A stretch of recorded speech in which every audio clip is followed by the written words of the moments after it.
Buya, bertanya Buya. Ya, silakan. Ini ada bisik-bisik dari teman-teman. Katanya jin bisa dilihat. Itu pertanyaan Ustadz. Satu aja deh, soalnya masih banyak yang lain. Terima kasih. Assalamualaikum warahmatullahi wabarakatuh. Assalamualaikum. Yang bisa dilihat itu jin dan jun. Jin itu bahasa Arab, artinya jismun junna anil basar. Benda yang ditutup dari pandangan mata, maka disebut jin. Kalau majnun,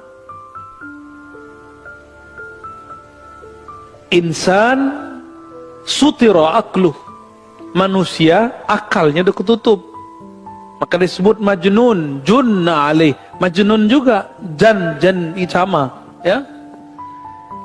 Lalu bagaimana dengan jin?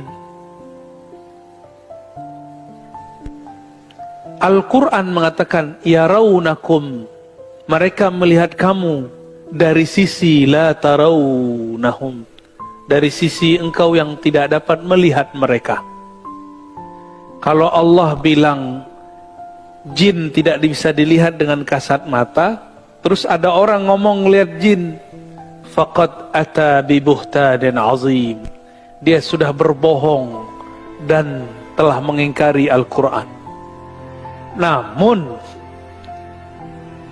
kalau situ wali memandang tidak dengan mata ini, jangankan cuma jin, Rabbul jin aja dia tahu, Tuhan pencipta jin aja dia bisa pandang. Tapi memandang Allah kan bukan dengan pandangan ini. Memandang Allah itu sebenarnya Allah lah yang memandang dirinya, cuma minjem kita. Sebenarnya kita emang dipinjam, kita kan milik dia juga. Inilah kata Imam Syafi'i, man qala ra'aitul jinna faqad ata bi buhtanin azim. Bahkan dalam satu riwayat, man qala ra'aitul jinna faqad kafar. Siapa yang ngaku-ngaku ngeliat jin, dia telah kufur kepada ayat ini. Dia telah berbohong, bohong yang besar. Maka mohon maaf, saya nggak percaya dengan buku dialog dengan jin itu, saya nggak percaya. Mohon maaf ya, saya nggak percaya. Dan saya nggak percaya jika orang mengislamkan jin lewat kesurupan, kecuali 1-2 kisah aja. Saya percaya Pak ada jin. Maka kebanyakan ahli ruqyah harus kemudian emang kaji ulang lah. Kalau nggak sepakat dengan saya kan boleh-boleh aja. Apa benar yang ente islamkan itu jin? Kok kambuh lagi? Ya, banyak kan? Saya ketemu seseorang, dia sekarang ngaku sudah mengislamkan 1 juta jin. Dihitung benar sama dia. Kita tanya, emang ente lihat? Enggak, tapi dia berbicara lewat orang kesurupan. Orang kesurupan itu Bapak, itu sudah dijelaskan dalam ilmu psikologi. Kebanyakan kesurupan itu terjadi pada 2 komunitas. 1 pelajar santri yang tertekan, 2 karyawan atau orang-orang yang tugas sejenis karyawan yang banyak tugasnya. Jarang-jarang terjadi yang nomor 3, orang putus cinta, itu jarang ya. Tapi kejadian. Berarti secara psikologi itu orang stres. Orang stres kebanyakan. Orang kesurupan itu stres. Nah, namun ada kejadian di luar itu, karena pernah belajar ilmu-ilmu kebatinan. Namun, kapan jinnya masuk? Jika dia stres. Kepikiran dikit bab kuliah, belajar langsung stres. Keluarlah jinnya. Itu pengalaman-pengalaman kita ketemu orang-orang kesurupan. Ya, saya nggak percaya tuh, karena nggak bisa dilihat. Kan bisa aja dia ngibulin, aku bersaksi tiada Tuhan selain Allah. Ya, suara doang dilain-lainin ya. Kawan kita ada yang pura-pura kesurupan Pak dulu. Suaranya dilain-lainin, matanya dibolak-balik. Pas kita udah mau tamat semua, dia buka ceritanya. Itu dulu saya pura-pura kesurupan. Lain lagi kalau ke satu wilayah di Tiongkok sana, saya nggak usah cerita. Itu TKW stres karena sibuk bekerja setiap pekan. Kalau ada ustadz muda datang, muda nih ustadznya, itu pengen dipegang modus atau pengen dibaca-bacain. Ya, pura-pura kesurupan, pura-pura juga. Ada yang beneran Pak, tapi kebanyakan pura-pura juga.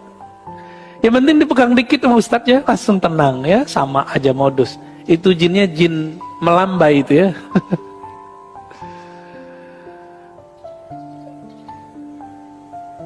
Aneh, kita ini diberi akal yang sehat oleh Allah Subhanahu Wa Taala, kok malah demennya sama yang begitu-gitu, ya.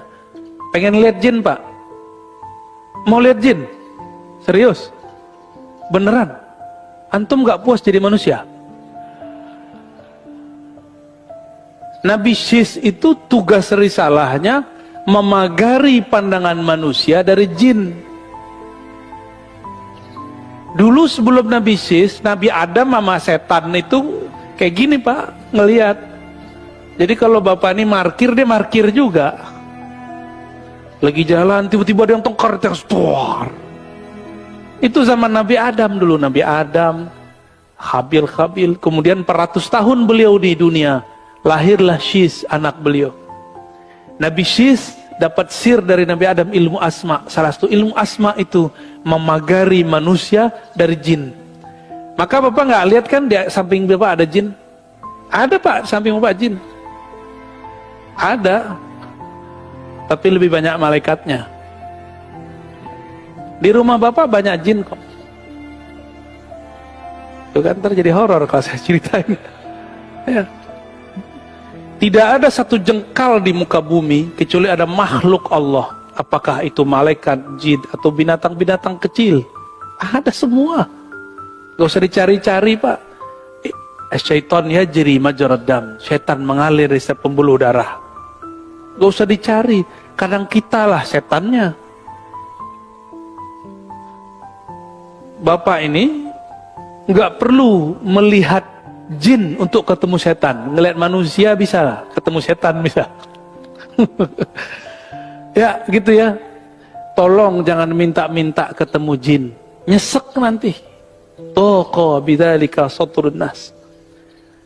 Bapak nggak kuat Pak. Jin itu hobinya tengkar karena sifat anasirnya anasir api. Maka jin itu nggak akan mati kalau nggak tengkar dengan jin yang lebih sakti atau dibakar oleh manusia sakti. Jadi manusia bisa bakar jin Pak, bisa membunuh jin. Wali kualitasnya atau orang yang punya aurat ya.